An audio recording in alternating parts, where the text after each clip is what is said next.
Olá, natural de São Leopoldo, filho do senhor Hélio e da dona Ercídia, casado com a dona Thelma, pai da Mariana e do Matheus. Ele é professor, é político também, foi candidato a prefeito na última eleição aqui na cidade de São Leopoldo. E hoje teremos uma conversa de peso com o professor Nado, também conhecido como Ronaldo Teixeira da Silva, mas se falar assim, a maioria do pessoal não conhece, né, Nado? Verdade, verdade. Seja bem-vindo à Conversa de Peso. Fico feliz aqui na Conversa de Peso, na Vale TV, na TV São Léo. E, de fato, é isso. Eu tenho uma situação inusitada narrada pela minha mãe, né? Quando eu nasci, a minha prima diz a ela, vamos colocar o nome dele de Ronaldo para chamar de Nado. Olha só, já antes do nascimento. Então inverteu, né? Isso. O nome ficou o apelido e o apelido virou nome. Mais ou menos. E normalmente o nome vem antes e depois vem o apelido. Exato. Mas nesse caso o apelido já estava pronto, né? Não, e aí a gente nasce pequenininho, né? Exato. Aí, Nado é menor do que Ronaldo, né? Então ficou o Nadinho, ficou Foi Nado. algo que veio antes do nascimento, na verdade. Antes do nascimento. Que maravilha.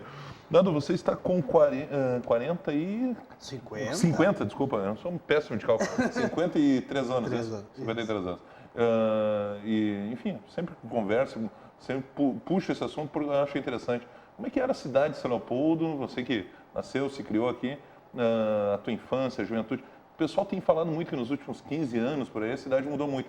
Realmente, a cidade mudou, assim, tanto para o pessoal comentar isso, que era muito diferente na tua infância, juventude, para o que é nos dias de hoje? Mudou significativamente, né? Ela fatalmente mudaria, como de resto... Não. Pela questão da evolução, do crescimento. O crescimento demográfico, desenvolvimento urbano. Mas tem algumas peculiaridades. Eu nasci lá na Campina, né? Eu sou morador da Vila Campina, sim. Hoje bairro. Exatamente. Né? E nasci no Centenário. Né? Então conheço a cidade, né?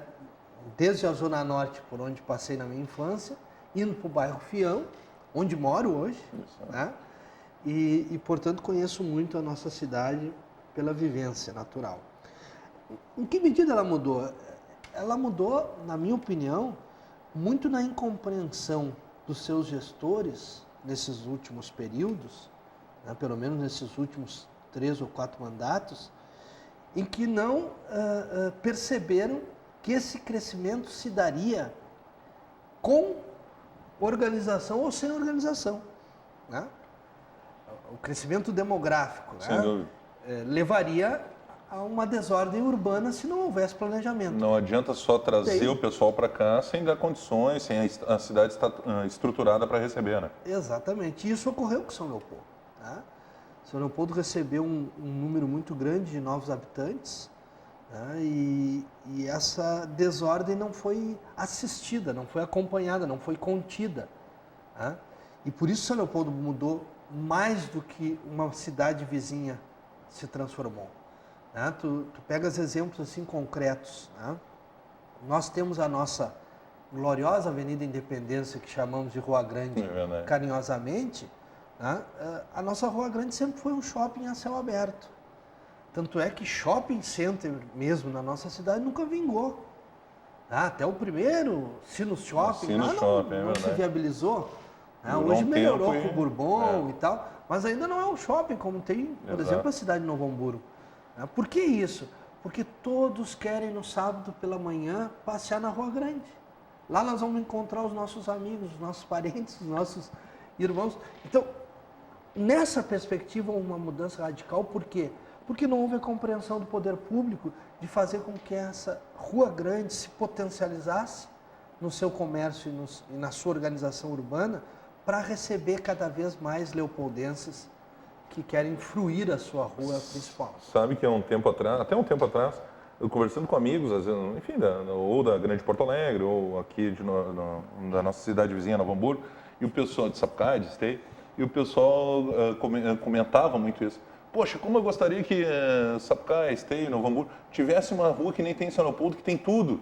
A gente vai ali e tem tudo. A gente tem desde loja, né, farmácia, não sei o que mais tem, mas farmácia, bares, loja de roupa, loja de eletrodoméstico. Ou seja, era como você disse, um shopping a céu aberto. tinha opções para todos os gostos. E aos poucos isso está se perdendo, né? Está se perdendo, porque não há uma ação do poder público que organize. Tu citaste as farmácias, né? Não tenho nada contra, não, claro que não. É uma necessidade. Agora, não poderia ordenar o número delas na rua principal? Poderia via legislação. Exato. Tem a questão de mercado, livre iniciativa, vamos respeitar. Agora, tu pode reordenar como um espaço, né, induzido do ponto de vista do desenvolvimento. Um exemplo objetivo também do ponto de vista do lazer. Eu defendi na campanha. Nós temos que fechar no domingo a Rua Grande. Não inteira, obviamente, mas fecha lá 2, 3 quadras quando se aproxima da nossa...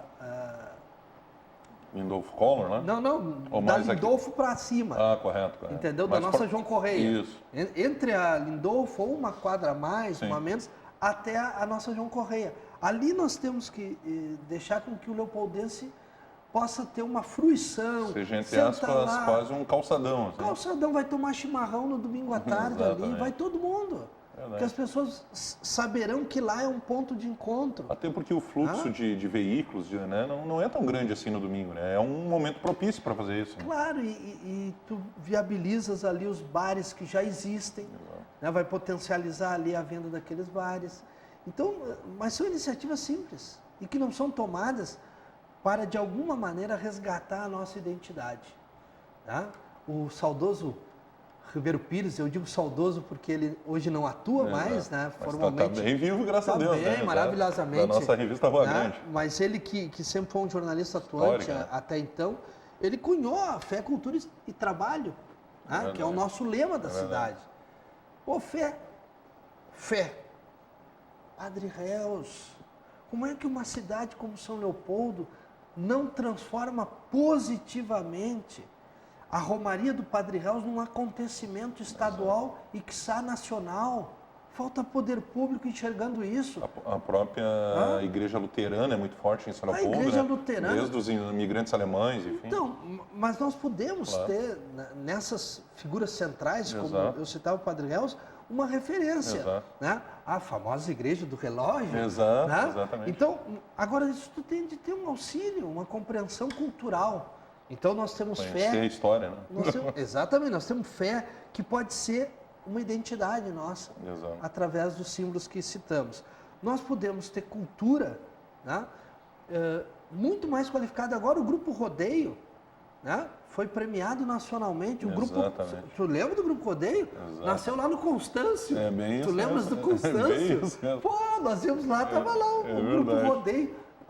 Era um de nós, né? Eles eram aquela gurizada. Aquela gurizada. Agora nós vamos tocar lá no Grupo Constâncio. Hoje estão ganhando prêmio nacional. Mas o que o poder público faz para enaltecer a nossa cultura local? O Fabrício Carpinejar, que agora está tendo uma oportunidade nas escolas municipais, tem que ser valorizado no prêmio que foi criado. Eu, como vereador, criei o Prêmio Carpinejar de Literatura. Olha só. E disse a ele, vamos criar o prêmio em vida, ainda muito jovem, porque tu serás um dos maiores poetas do Brasil. Hoje está consagrado num prazo de 10, 15 anos. Né? Agora tem que valorizar. Ele é capilé da Gema? Não, ele não nasceu em São Leopoldo. Mas escolheu São Leopoldo para morar e criar seus filhos. Né? Então, nós temos cultura em São Leopoldo. Tem o centro literário, que pode ter uma relação dialógica com a cidade, que é simplesmente desconsiderado. E nós devemos ter muito mais trabalho. Fé, cultura e muito mais trabalho. Porque não é possível tu teres a Casa do Colono abandonada. Olha, tu tiraste daqui, eu ia falar sobre isso agora. Não pode. Feitoria do Linho Cânhamo. Incrível isso, né? Lá tudo começou em 1824, mas não é um museu.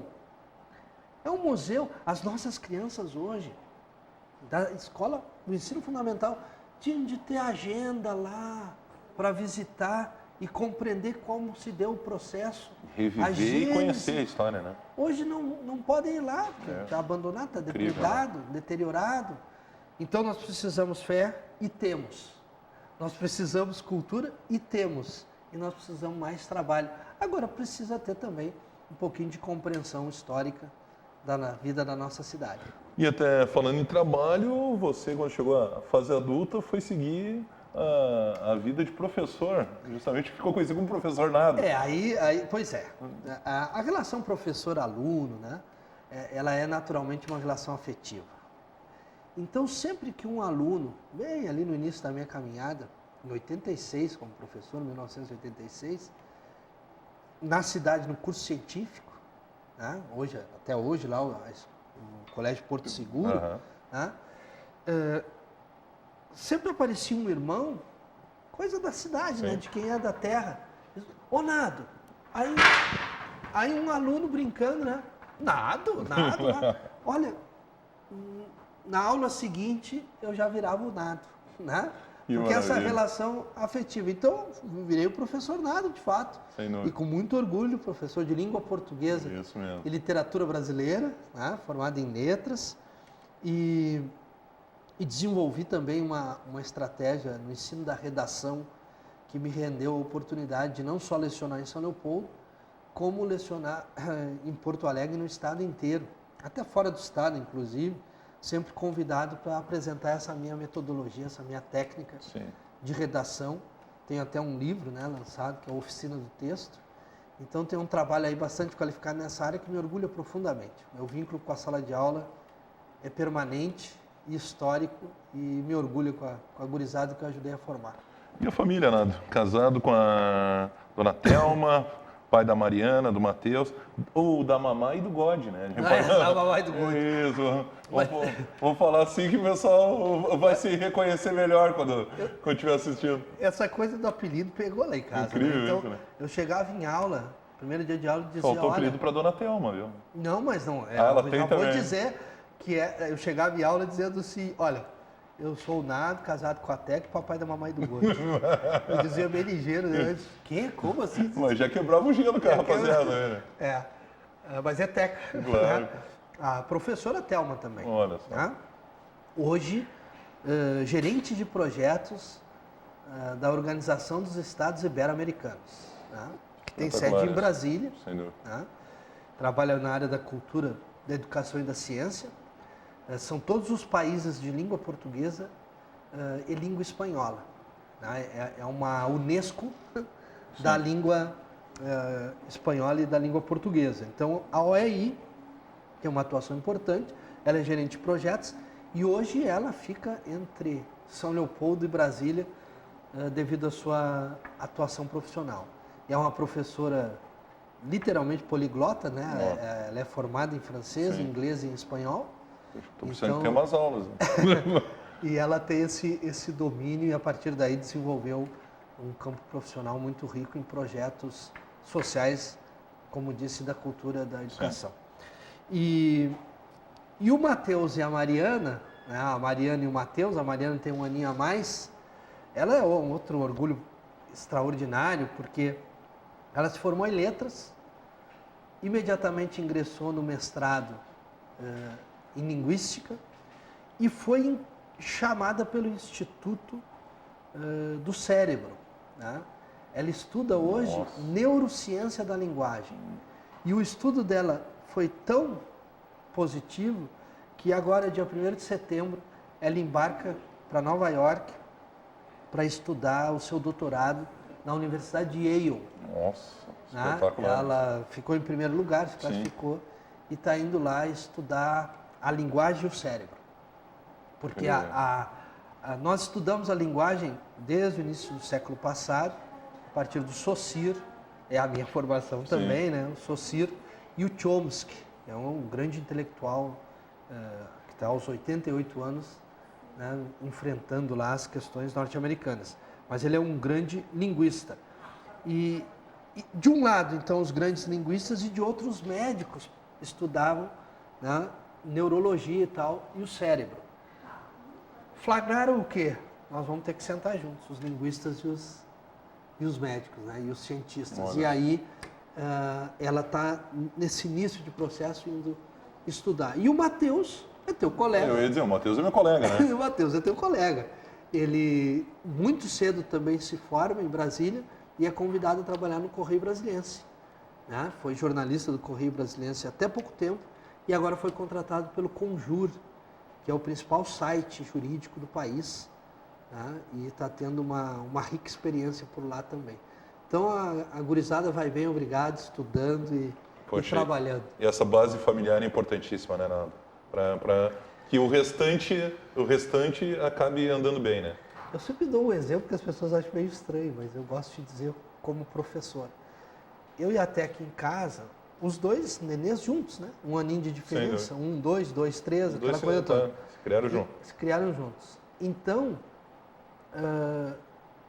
a minha pequena biblioteca, depois aumentou um pouquinho, mas muitos livros, os dois professores, eles puxavam da prateleira os livros.